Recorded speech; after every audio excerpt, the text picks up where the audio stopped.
Hi అండి, అందరికీ నమస్తే. My boss husband part 13.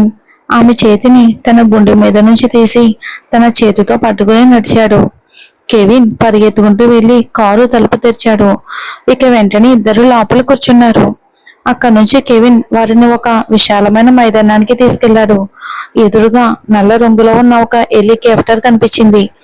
ఇది మీ హెలికాప్టరా అని అకిరా ఆశ్చర్యంతో కళ్ళు పెద్దవి చేస్తూ ఆ హెలికాప్టర్ వైపుకు చూస్తుంది.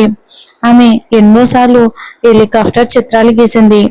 హెలికాప్టర్ నుంచి కనిపించే ఆ అందమైన దృశ్యం, ఆకాశం నుంచి భూమిని చూడడం అంటే ఆమెకు ఎంతో ఇష్టం. అది కూడా విమానం నుంచి కాదు, కేవలం హెలికాప్టర్ నుంచి చూడాలని ఆమెకు ఎంతో ప్రత్యేకమైన కోరిక. కానీ ఇది అబీర్కి ఎలా తెలిసింది? మనదే, నీకు హెలికాప్టర్ అంటే ఇష్టం కదా అని అబీర్ అన్నాడు. నీకోసమే కొన్నాను అని చెప్పడానికి మాత్రం అతను నాలుగైదు ఒప్పుకోలేదు. నాకు హెలికాప్టర్ ఇష్టమని మీకెలా తెలుసు అని అకీరా అడిగింది. తన ఇష్టాల గురించి ఆమె ఎప్పుడూ అతనికి చెప్పలేదు, అతను కూడా అడగలేదు. మరి అతనికి ఇది ఎలా తెలిసిందో అన్న ప్రశ్న ఇక సహజంగానే ఆమె మనసులో మెదిలింది. ఐ నో ఎవ్రీథింగ్ అని అబీర్ ఆమె గహనమైన కళ్ళలోకి చూస్తూ అన్నాడు. అన్నీ తెలుసా అని అకీరా గొంతు కొద్దిగా వణికింది. ఏం తెలుసుంటుందో అన్న ఆలోచన ఆమె మనసులోకి వచ్చింది. ఒక్కసారిగా ఆమె కళ్ళల్లో నీళ్లు తిరిగాయి. గతాన్ని వదిలేసి వచ్చింది ఆమె. కానీ జ్ఞాపకాలు అంత ఈజీగా వదిలేస్తాయా? నీకేవేవి ఇష్టమో అవన్నీ తెలుసు. ఒకసారి నీ స్కెచ్ బుక్ చూశాను అని అబీర్ అన్నాడు. ఆమె మారిన భావాలను గమనించి వెంటనే పరిస్థితిని సర్దుకున్నాడు.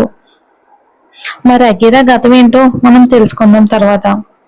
ఆమె చేతిని పట్టుకుని ఆ హెలికాప్టర్ వైపుకి తీసుకెళ్లాడు. మీకు నడపడం వచ్చా? నే నేను కూడా ఏం అడుగుతున్నాను, మీకు రానిది ఏదైనా ఉందా అని అతను పైలట్ సీట్లో కూర్చోవడం చూసి అకిరా అడిగింది. కానీ కొద్దిసేపటి క్రితమే స్పీడ్ బోట్ నడపడం వచ్చా అని అడిగిన విషయం ఆమెకు గుర్తొచ్చింది. కొన్ని క్షణాల్లోనే ఆ హెలికాప్టర్ ఆకాశంలోకి ఎగరడం మొదలుపెట్టింది. ఆ కిరకు మాత్రం ఇదంతా ఒక అందమైన కలలా అనిపిస్తుంది. ఇక నీలి సముద్రం దూరం దూరం వరకు కనిపిస్తుంది. మధ్యలోని అబీరు తను ఉంటున్న ఆ ద్వీపం కూడా చాలా అందంగా కనిపిస్తుంది పైనుండి. గాలి చల్లగా ఉంది. మనుషుల కష్టాల నుంచి, వారి ఆలోచనల నుంచి బయటకు వచ్చి చాలా ప్రశాంతంగా అనిపిస్తుంది ఆమెకు. తనతో పాటు అబీర్ కూడా ఉన్నాడు. తనకు తోడుగా కావాల్సింది అతను ఒక్కడే. ఈ క్షణంలోనే ఎప్పటికీ ఉండిపోవాలని అనిపిస్తుంది ఆమెకు అతనితో కలిసి. మరి చూద్దాం. ఇక వాళ్ళు అలా ఇంటికి వెళ్ళిపోయారు. నెక్స్ట్ డే మార్నింగ్ అకిరా నాతో పాటు రా, ఆఫీస్కి వెళ్ళడానికి ఆమెకు లేట్ అయిపోతుందని, పరిగెత్తుకుంటూ తొందరపడుతూ వెళ్ళడం కంటే తనతో పాటు తీసుకెళ్లడం మంచిదని అతను అనుకున్నాడు. సరే కానీ మరి నన్ను సిగ్నల్ వరకు మాత్రమే అక్కడే దింపేయాలి, అక్కడ వరకునే వస్తాను అని అకిరా చెప్పింది. ఆనంద్ తన అక్క మధురకు జరిగినదంతా చెప్పేస్తాడని, ఇక అంతా బయటపడిపోతుందని ఆమెకు పూర్తి నమ్మకం. కానీ కనీసం ఒక్కసారైనా అమ్మారు నీతాకు నిజం చెప్పాలని ఆమె అనుకుంది. ఓకే, అలాగే, ముందు ఇవన్నీ ఆలోచించడం మానే అని అబీర్ అన్నాడు. ఆమె ఇంకా నిన్న జరిగిన విషయాలే ఆలోచిస్తుందని అతనికి అర్థమైంది. నేనేమీ ఆలోచించడం లేదు అని అకిరా తన చూపును మరోవైపుకు తిప్పుకుంటూ చెప్పింది. అబీర్ మాత్రం తన మనసులో ఉన్నదాన్ని కూడా చదవటం మొదలుపెట్టాడా? అవునేమో, నువ్వే అతన్ని చంపపై ఒకడు కొట్టుంటే ఇంతగా ఆలోచించేదానివే కాదు అని అబీర్ అన్నాడు. ఆమె ఆనందను కొట్టకపోవటమే అతనికి బాధగా అనిపించింది. ఒక అమ్మాయి చెయ్యి ఎత్తితే అబ్బాయిల ఆత్మగౌరవం దెబ్బతింటుంది. తర్వాత వాళ్ళు ఆమె జీవితాన్ని నాశనం చేస్తారు అని అకీరా చెప్పింది. ఇక ఆమె కళ్ళన్నీ కన్నీళ్లతో నిండిపోయాయి. అకీరా జీవితంలో జరిగిన అత్యంత భయంకరమైన రోజుకు ఇక అబీరు ప్రత్యక్ష సాక్షి. ఇక అందుకే అతను మౌనంగా ఉండిపోయాడు. అది అకీరాకు అర్థమైంది. వెంటనే ఆమె మాట మార్చింది. ఆ ఐలాండ్ లో ఉన్న ఇంటి రెంట్ చాలా ఎక్కువగా ఉంటుందా? అంటే నేత అమ్మరు వచ్చిన తర్వాత వాళ్ళను కూడా ఒకసారి అక్కడికి తీసుకెళ్ళాలి అనుకున్నాను అని అకీరా అంది. ఆ ఇంట్లో జీవితాంతం ఉండడానికి కూడా ఆమె సిద్ధంగానే ఉంది. ఎందుకంటే అక్కడ అబ్బిరితో గడిపిన ఎన్నో మధురమైన జ్ఞాపకాలు ఉన్నాయి. ముఖ్యంగా హెలికాప్టర్లో చేసిన ప్రయాణం ఆమె జీవితంలోనే అత్యంత అందమైన అనుభవం. ఇప్పుడు మళ్ళీ తన పాత జీవితంలోకి వచ్చాక ఎంతో విరక్తిగా అనిపిస్తుంది. ఆ జ్ఞాపకాలు గుర్తొస్తే మాత్రం మనసుకు హాయిగా అనిపిస్తుంది. ఐ విల్ అరేంజ్ ఇట్ అని అబీర్ అన్నాడు. అది వాళ్ళ సొంత ఇల్లు. అలాంటిది ఇంకెవరికి అద్దెకి ఎలా ఇస్తాడు? కానీ తన భార్య కోరికని ఎలా కాదంటాడు? ఇక సిగ్నల్ వచ్చేసింది. ఇక అకీరా కూడా అతను ఇంకేమైనా అడిగేలోపే అక్కడి నుండి తొందరగా వెళ్ళిపోయింది. ఆఫీసులో అందరూ కూడా మధుర చుట్టూ గుంపులు గుంపులుగా చేరి ఉన్నారు. వాళ్ళ మధ్యకి వెళ్ళి కూర్చోవాలని అకీరాకు అసలు ఏ మాత్రం అనిపించడం లేదు. అందుకే ఏం మాట్లాడకుండా సైలెంట్ గా తన సీట్లోకి వెళ్ళి కూర్చుంది.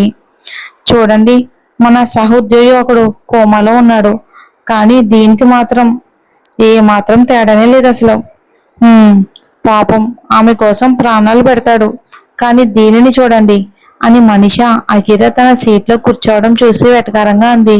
"నేను అసలు ఏమైందో ఏమీ అర్థం కావట్లేదు. ఆ హోటల్ నుంచి ఎవరో హాస్పిటల్కి పంపించారు, కానీ ఎవరో అతన్ని చాలా దారుణంగా అత్యంత కిరాతకంగా కొట్టారు. అంతగా కొట్టడంతో కోమాలోకి వెళ్ళిపోయాడు. హాస్పిటల్ నుంచి అతన్ని అడ్మిట్ చేశామని మాత్రమే నాకు కాల్ వచ్చింది." ఇక అలా అని చెప్తూ మధుర ఏడ్చింది. "ఏమి నటనో! అన్న మీద అంత ప్రేమ ఉంటే ఆఫీస్కి ఎందుకు వచ్చింది? అతనికి స్పృహ వచ్చేంత వరకు హాస్పిటల్లోనే ఉండాల్సింది కదా" అని అగీరం మనసులోనే అనుకుంది. మనీషా ఇప్పటికే ఒక సెటర్ వేసింది. ఇంకెవరైనా ఏదైనా మాట్లాడే లోపే వాళ్ళ దగ్గరికి వెళ్ళి నిలబడాలని ఆమె నిర్ణయించుకుంది. అయితే జరిగిన నిజం ఇంకా ఎవరికీ తెలియకపోవటం మాత్రం ఆమెకు లోపల ఆనందాన్ని ఇచ్చింది. "మీలో ఎవరు ఏమీ చూడలేదా? హాస్పిటల్ వాళ్ళు పోలీసులకు సమాచారం ఇవ్వలేదా? విచారణ కూడా జరగలేదా?" అని ఆర్తి అడిగింది. "అతన్ని కోమాలోకి వెళ్లేంతగా కొట్టింది ఎవరో, కనీసం ఏదైనా ఆధారం దొరకాలి కదా" అని ఆమె మళ్ళీ అంది. ఈ ప్రశ్న ఒక ఆర్తిదే కాదు, అక్కడున్న అందరి మనసుల్లోనూ అదే సందేహం ఉంది. ఆ హోటల్లో ఏదైనా సాక్ష్యం దొరకొచ్చేమో. అలా అయితే అతన్ని కొట్టిన వ్యక్తిపై కేసు పెట్టొచ్చు అని మనిష చెప్పింది. హోటల్లో అసలు ఏమైందో ఎవరికీ తెలియదు. అంతేకాదు ఆ సమయంలో సీసీటీవీలు కూడా పనిచేయలేదు. పోలీసులు కూడా కంప్లైంట్ తీసుకోవడానికి సిద్ధంగా లేరు అని మధుర ఏడుస్తూ చెప్పింది. "అందరూ వినండి. బాస్ అందరినీ కాన్ఫరెన్స్ రూమ్ దగ్గర రావాలని చెప్పారు. బహుశా ఆనంద్ గురించి ఏదైనా సమాచారం ఉండొచ్చు" అని పూజ మెయిల్ చదివి అందరికీ చెప్పింది. "రండి త్వరగా, అసలు కనీసం ఏమైందో అయినా తెలుస్తుంది" అని మనిష అంది. ఈ గందరగోళం అంతా జరుగుతున్నా అకీరా మాత్రం ఒక్క మాట కూడా మాట్లాడలేదు. అందరూ కాన్ఫిడెన్స్ రూమ్ లోకి వెళ్లారు. అబీర్ కోసం ఎదురు చూస్తున్నారు. And here comes the king, the Abir Roy Singhania. అతన్ని ఎప్పుడు ఒకే రంగు దుస్తుల్లో చూడటానికి అందరూ అలవాటు పడిపోయారు. అయినా ప్రతిరోజు అదే రంగులో అతను కొత్తగా మరింత అందంగా కనిపించేవాడు. ఎంతో నీట్ గా స్టైలిష్ గా ఉన్నాడు. అకీరా తన భర్తను చూసి తర్వాత తనను తాను చూసుకుంది. ఒక మనిషి ఇంత అందంగా ఎలా ఉండగలడు అని ఆమె మనసులోనే అనుకుంది. సో గైస్, మీ అందరికీ ఒక గుడ్ న్యూస్. ఇక ఎండి పోస్ట్ ఖాళీగా ఉంది. మీలో ఎవరైనా అప్లై చేసుకోవచ్చు. మీ సామర్థ్యాన్ని బట్టి ఇంటర్వ్యూలు షెడ్యూల్ చేస్తాము. సో గెట్ రెడీ అని అబీర్ చెప్పి వెళ్ళిపోయాడు. "ఒక్క నిమిషం సార్, పాత ఎండి ఆనంద్ పటేల్ ఇంకా బ్రతికే ఉన్నాడు. మరి అతను కోలుకునే వరకు ఎందుకు వేచి చూడడం లేదు" అని మధుర గట్టిగా అడిగింది. ఆనంద్ గురించి ఎలాంటి సమాచారం ఇవ్వకుండా నేరుగా ఉద్యోగం నుంచి తీసేయడంతో ఆమెకు చాలా కోపం వచ్చింది. "I am observable to you. Anand Patel నిన్న రాత్రి చేసిన ప్రవర్తన వల్లే ఈ పరిస్థితికి వచ్చాడు. ముఖ్యంగా అతని పరిస్థితిలో ఉన్నాడని మీరు మీ సంతోషాలను త్యాగం చేశారా? అయితే నేను నా కంపెనీ ప్రతిష్టని ఎందుకు పణంగా పెట్టాలి? నా నిర్ణయంతో ఎవరికైనా సమస్య ఉంటే వాళ్ళు స్వేచ్ఛగా అతని దగ్గరికి వెళ్ళొచ్చు. Now don't waste my time." ఈ రోజు మొదటిసారి అబీర్ ఇంత కోపంగా మాట్లాడడం చూశారు అందరూ. అతని కోపం చూసి అందరూ నిశ్శబ్దంగా ఉండిపోయారు. మధుర అతని బంధువు కావటంతో ఆమె కూడా అక్కడితో ఈ విషయం వదిలేసింది. కాన్ఫిడెన్స్ హాల్ నుంచి బయటకు వచ్చిన తర్వాత అందరూ మళ్ళీ ఒక చోటుకు చేరారు. ఆనంద్ అసలు ఏం చేశాడో, బాస్కి ఇంత కోపం రావటానికి తప్పకుండా ఏదో పెద్ద కారణం ఉండుంటుంది. మనకెందుకు, మన పని మనం సరిగ్గా చూసుకుందామని మనీషా అంది. కొద్దిసేపటి క్రితం ఆనంద్ కోసం బాధపడిన వాళ్ళే ఇప్పుడు ఎండి పోస్టు దొరికే అవకాశం ఉందని సంతోషపడుతున్నారు. అవును, ఎండి పోస్టు మన గ్రూప్ లో ఉన్న ఎవరికో ఒకరికి రావాలి అని ఆర్తి అంది. అయితే ఆమె మనసులో మాత్రం ఈ పోస్టు తనకే రావాలని, ఇంకెవరికి రాకూడదని కోరుకుంటుంది. ఎవరికో ఎందుకు, ఆ పోస్టు నాకే వస్తుంది అని మనీషా అంది. ఎన్నిసార్లు అవమానం ఎదురైనా ఆమె మాత్రం ఏ మాత్రం మారలేదు. అవును, ఖచ్చితంగా నీకే వస్తుంది అని పూజ ఆర్తి అన్నారు. ఇక బాస్ ముందు మనీషా స్థాయి ఏంటో అక్కడ ఉన్న అందరికీ తెలుసు. కానీ ఎవరూ ఆమెకు నేరుగా ఏమీ చెప్పలేదు. అగీరా కూడా మనసులో చాలా సంతోషంగా ఉంది. ఇప్పటికీ తన పెళ్లి విషయం ఎవరికీ తెలియదు. అలాగే అసలు ఏం జరిగిందో కూడా ఎవరూ అడిగే పరిస్థితే లేదు. మొత్తానికి కబీర్ తన జీవితంలోకి వచ్చినప్పటి నుంచి అన్నీ ఎంతో బాగా జరుగుతున్నాయి. అగిరా, నీకు అసలు సిగ్గులేదా? ఇలా నవ్వుతున్నావేంటి? ఆనంద్ నిన్ను అంతగా ప్రేమించాడు. ఇప్పుడు అతని ఈ పరిస్థితిలో ఉండగా నువ్వు ఇలా సంతోషంగా ఎలా ఉండగలుగుతున్నావు? నీలో అసలు భావాలే లేవా? ఇంత క్రూరంగా ఎలా ఉంటావు అని అకిరా చిరునవ్వు నవ్వటం చూసిన మనీషా అంది. అకిరాను తిట్టడానికి ఆమెకు అసలు కారణాలే అవసరం ఉండేవి కావు. నా పేరు చెప్పి అతని దగ్గర నుంచి ఎన్నిసార్లు పార్టీలు చేయించుకున్నది మీరే కదా. మరి మీరు అందరూ ఎంత సంతోషంగా ఉండొచ్చా? అది మాత్రం తప్పు కదా అని అకీరా ఆమె కళ్ళల్లోకి చూస్తూ ప్రశ్నించింది. సీనియర్తో ఎదురు మాట్లాడుతున్నావా? నీకు అసలు సిగ్గే లేదా? ఇంత అహంకారమా అని మనీషా కోపంతో అరిచింది. సీనియర్ 2 రోజుల క్రితం నేల తుడిచింది ఎవరో ఒకసారి గుర్తుకు చేసుకోండి అని అకిరా గుర్తు చేసుకునేలా నటించింది. రండి, ఇక్కడ ఎవరికి మానవత్వమే లేదు అని మనిషి నోట్లోనే గొనుక్కుంటూ కోపంగా అక్కడి నుండి వెళ్ళిపోయింది. నేల తుడిచిన సంఘటన గుర్తొచ్చి ఆమెకు చాలా అవమానంగా అనిపించింది. పైగా అకీరా తనకి ఎదురు మాట్లాడడం ఆమెకు ఇంకా ఎక్కువగా గుచ్చుకుంది. ఇక మధ్యాహ్నం లంచ్ బ్రేక్ కొద్దిసేపటికి ముందు అకీరాకు ఒక ఫోన్ కాల్ వచ్చింది. హలో, ఏమంటున్నావు? ఎప్పుడొచ్చావు? ఎక్కడున్నావు? మా ఆఫీస్ కింద నిలబడి ఉన్నావా? సరే సరే, 1 నిమిషం వస్తున్నాను యార్ అని ఆనందంగా చెప్పి ఫోన్ పెట్టేసి పరిగెత్తుకుంటూ కిందకి వెళ్ళింది. నిన్నెంత మిస్ అయ్యానో తెలుసా అంటూ ఆ కిర వెళ్ళి అమ్మను గట్టిగా హత్తుకుంది. ఇక 6 నెలల తర్వాత అతన్ని కలుస్తుంది. ఆమెకు అతను సొంత అన్నయ్య కంటే కూడా ఎక్కువే. నీ సామాన్లు ఇంట్లో లేవు కాబట్టి నేరుగా ఇక్కడికే వచ్చాను. మిమ్మల్ని వదిలేసి మనీషాతో కలిసి ఉండటం మొదలు పెట్టావేమో అనుకున్నాను అని అమర్ సరదాగా అన్నాడు. అకీరాకు మనీషా అంటే అసలు ఇష్టం లేదు. ఇక వాళ్ళిద్దరికీ కూడా బాగా తెలుసు. మీకోసం ఒక సర్ప్రైజ్ ఉంది, సాయంత్రం ఆఫీస్ అయిపోయాక చూపిస్తాను అని అకీరా కన్ను గీటుతో చెప్పింది. ఏదైనా చేసావా అకి అని అమర్ కళ్ళను చిన్నగా చేసి ఆమెను అనుమానంగా చూశాడు. ఇంట్లో ఆమె సామాన్లు ఏమీ కనిపించకపోవడంతో అతనికి అనుమానం వచ్చింది. సాయంత్రం కలిసిన తర్వాత చెప్తాను అని అంది. మరి ఆ సర్ప్రైజ్ మీకు ఖచ్చితంగా నచ్చుతుంది అని అకీరా అంది. తన స్నేహితుడిని పెళ్లి చేసుకుందని తెలిస్తే అమర్ చాలా హ్యాపీగా ఫీల్ అవుతాడని ఆమెకి నమ్మకం. కాకపోతే మన అకీరా పెళ్లి చేసుకుంది అమర్ ఫ్రెండ్ అని కాదుగా. సరే, నేను వెళ్తాను. మా బాస్కి ఒక అర్జెంట్ ఫైల్ ఇవ్వాలి అని అమర్ అన్నాడు. కానీ ఆ ఫైల్ కంటే అగిరాను కలవటమే అతనికి ఎక్కువ ముఖ్యమైన పని. సరే సరే వెళ్ళు అని అగిరా మరొకసారి అమర్ను గట్టిగా హత్తుకుంది. ఆ తర్వాత అతను అక్కడి నుంచి వెళ్ళిపోయాడు. అగిరా మళ్ళీ ఆఫీస్కి వచ్చి తన డెస్క్ వద్ద కూర్చుంది. ఇక అభిన్ను తన భర్తగా అమర్ నీతాకు పరిచయం చేసే అవకాశం దొరకబోతుందని ఆలోచిస్తూ ఆమె మనసు ఆనందంతో నిండిపోయింది. ఆమె జీవితంలో అమర్ నీత తప్ప ఇంకెవరూ లేరు.